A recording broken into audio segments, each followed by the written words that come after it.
can we talk about I ain't doing it? Because Yeah. this was something that came up for me a couple of weeks ago. I'd go in and do a lot of change management and taking out old systems, putting in new systems. Right. And I do workshops and train and all of that fun stuff. And every class, there is one person.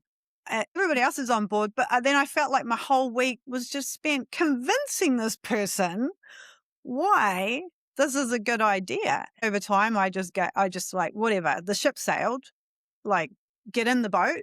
It's leaving with or without you. Right. Any tips for sort of managing those people? Absolutely. And it comes down to quality of questions you're asking as opposed to convincing, Right. because then you're overstretching.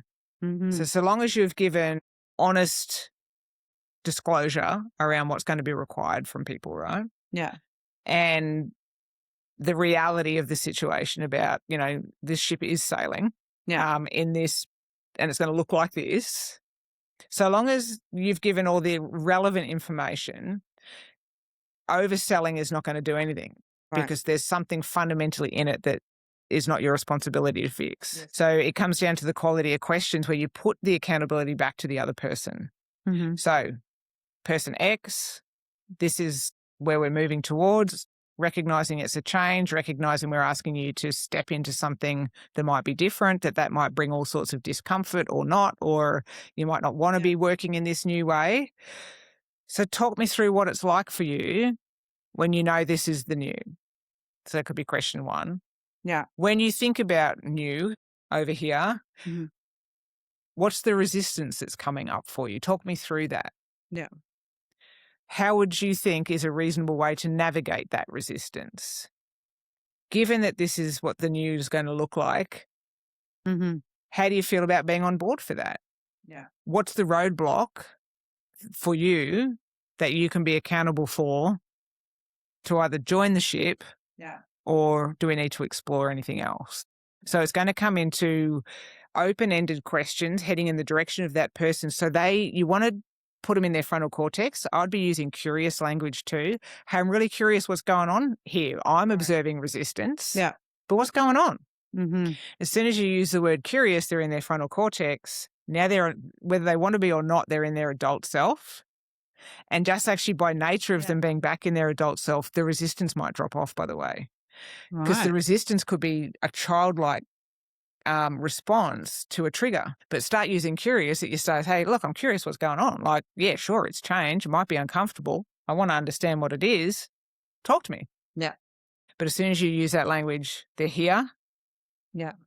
Now, if as the adult lens, they've still got the resistance, then you're going to have a different kind of conversation around satisfaction or is it the right role or whatever.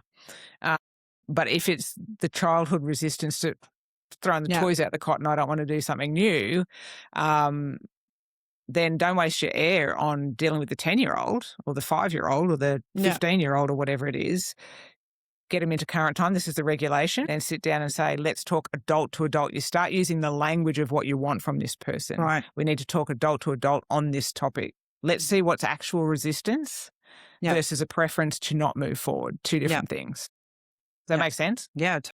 Yeah. Don't take over responsibility for other people's reactions, I think is probably what I want to share. I love that you use the word curious because I always use this with my teams. Yeah. And I used to have all these like coin things. I'd be like, hashtag be curious. That was one of my things. I'd always be like, would wrap up our team meeting and I'd be like, and don't forget, hashtag be curious. Because I said curiosity is your best thing because you can get information out of people and you can figure out why people are upset with you. We want to go super sleuth fact find on everything, right? And then come to conclusions. But you need people to be in their adult selves to do it. Otherwise you're literally, like we often hear in workplaces, it's like a kindergarten here. Yeah. And it is when we're not present. And this is why if we're not in our grounded, regulated adult self, it is literally like being with kids because the old patterns are actually what's running the show. Yeah. That's really good takeaway. Thank you.